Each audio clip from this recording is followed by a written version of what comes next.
Salut, c'est Hugo, j'espère que vous allez bien. On est parti pour un nouveau résumé de l'actualité en moins de 10 minutes et on commence directement avec la première actu tombée en fin de journée. C'est le décès de la légende du sport, Diego Maradona. En effet, l'ex-footballeur argentin Diego Maradona est mort à l'âge de 60 ans des suites d'un arrêt cardiaque selon l'un de ses porte-paroles. Et son décès, il fait énormément de bruit car il est considéré comme l'un des plus grands joueurs, si ce n'est le plus grand joueur de l'histoire du football. Il est devenu une icône à Naples où il a joué. Il a remporté aussi notamment la Coupe du Monde 1986 avec l'Argentine, il a été élu joueur du XXe siècle par un vote organisé par la FIFA, mais plus largement en fait, il est devenu une légende dans le monde entier. En effet, élément un peu insolite, il est notamment le dieu, si on peut l'appeler comme ça, d'une religion appelée l'église maradonienne et qui rassemble entre 80 000 et 100 000 adeptes dans plus de 60 pays. Cette religion, ce culte, si on peut l'appeler comme ça, fête chaque année la naissance de Maradona, le 29 octobre donc, mais aussi le 22 juin,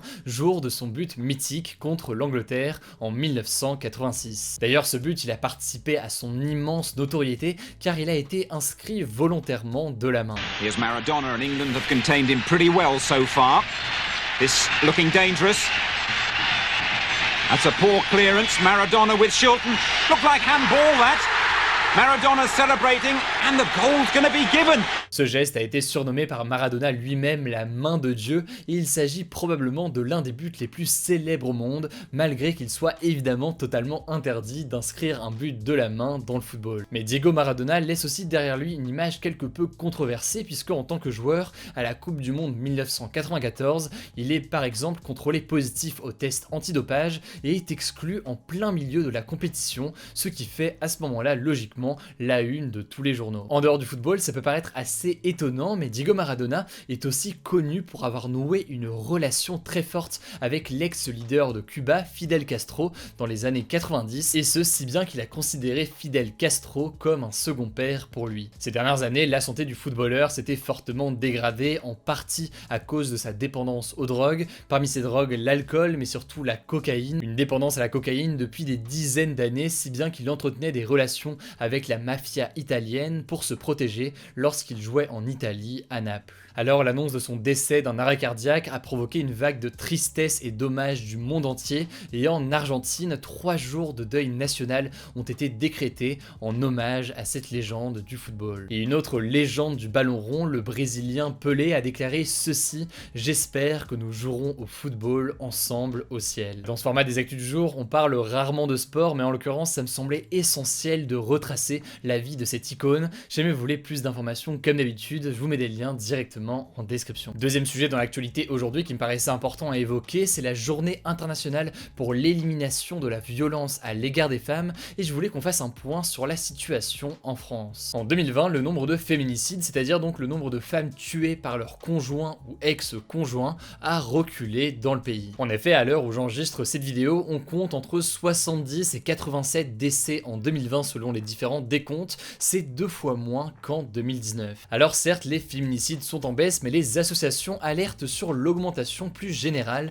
des violences conjugales. En effet, les interventions de la police pour des violences contre des femmes ou des enfants ont augmenté de 42% cette année et ont eu lieu pour la majorité pendant le confinement. Moins de décès donc, vous l'aurez compris, mais des violences qui sont par ailleurs plus fréquentes. Il faut savoir que plusieurs mesures ont été mises en place suite au Grenelle contre les violences conjugales qui a eu lieu l'année dernière et on retrouve par exemple le déploiement des bracelets électroniques anti-rapprochement pour tenir à distance les conjoints ou ex-conjoints violents ou encore la possibilité de déposer plainte à l'hôpital. D'autres mesures sont toujours en attente comme l'augmentation du nombre de places dans les hébergements d'urgence pour les victimes ou encore l'extension des horaires du 3919, un numéro d'écoute qui est anonyme et gratuit. Par ailleurs, j'en profite pour vous rappeler d'autres outils importants, le site arrêtonslesviolences.gouv.fr pour faire des signalements directement en ligne, ainsi que des numéros d'urgence, donc il y a le 17 logiquement pour appeler la police, mais il y a aussi le 114 par SMS. De base en fait c'est un numéro pour les sourds et les malentendants, mais si jamais vous ne pouvez pas appeler parce que ce serait pas assez discret ou alors trop dangereux, et bien vous pouvez envoyer un SMS au 114 et à ce moment-là les pompiers ou alors les policiers seront mis en contact. Enfin, et c'est important de le noter, on notera qu'on parle ici surtout des féminicides puisque c'est une grande majorité des cas, mais les cas de violence envers les hommes au sein d'un couple peuvent aussi exister et du coup si c'est votre cas ou alors que vous connaissez quelqu'un dans le besoin, vous pouvez évidemment évidemment utiliser les mêmes numéros pour appeler à l'aide. Comme tous les jours, on fait un point à l'étranger et on commence à Hong Kong où les militants pro-démocratie Joshua Wong, Agnes Chow et Ivan Lam, qui font partie des figures les plus connues du mouvement pro-démocratie, risquent d'être condamnés à de la prison dans les prochaines semaines. En fait, lundi, ils ont tous les trois plaidé coupables pour leur rôle dans les manifestations pro-démocratie, notamment en juin 2019. Alors on en parle régulièrement sur la chaîne, Hong Kong appartient à la Chine, mais avait jusqu'ici une relative autonomie, une autonomie qui aujourd'hui s'est très fortement réduite, et ce malgré les manifestations appelant à davantage d'indépendance et de démocratie. À l'époque, en juin 2019, les trois jeunes militants avaient mobilisé des milliers de personnes devant le siège de la police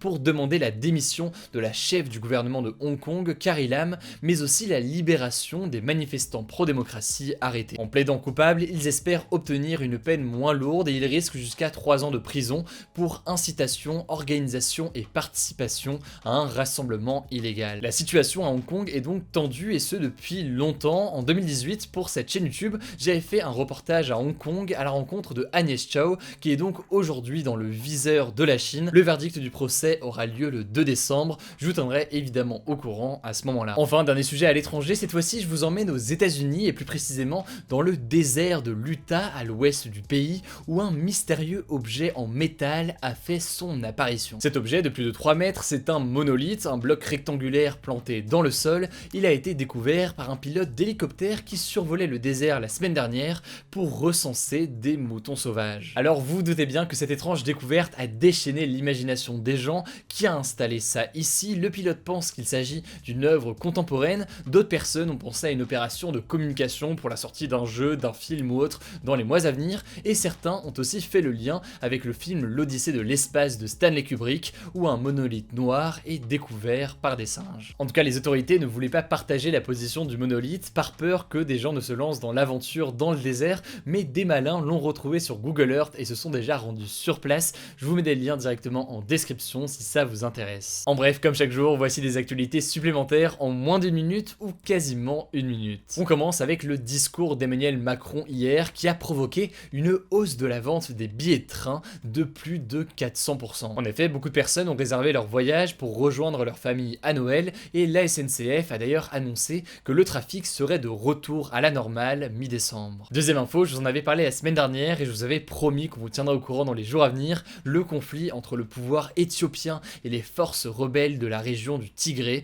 continue en Éthiopie. En effet, un bilan provisoire a enfin été donné, au moins 600 civils auraient été tués début novembre par des milices du Tigré et 40 000 personnes ont fui la région pour aller se réfugier notamment au Soudan. Troisième actu, en bref, on change de continent et on passe donc à New York aux États-Unis où un mariage organisé dans une synagogue de Brooklyn a réuni des milliers de personnes sans masque. Vous le voyez, les images sont très impressionnantes et le maire de la ville a annoncé une amende de 15 000 $ pour la synagogue. Quatrième et avant-dernière info, l'entreprise Sony a confirmé que sa nouvelle console, la PlayStation 5, était en rupture de stock totale et mondiale. Conséquence, selon le patron de Sony, il sera très compliqué d'avoir la console avant Noël si jamais vous ne l'avez pas encore achetée. Enfin, exceptionnellement, dernière actu, on dépasse la minute du format en bref, c'est pas grave, mais je pose ça là, Marlène Schiappa, la ministre déléguée auprès de Gérald Darmanin, chargée de la citoyenneté, a débarqué sur TikTok aujourd'hui avec cette vidéo, je vous laisse avec.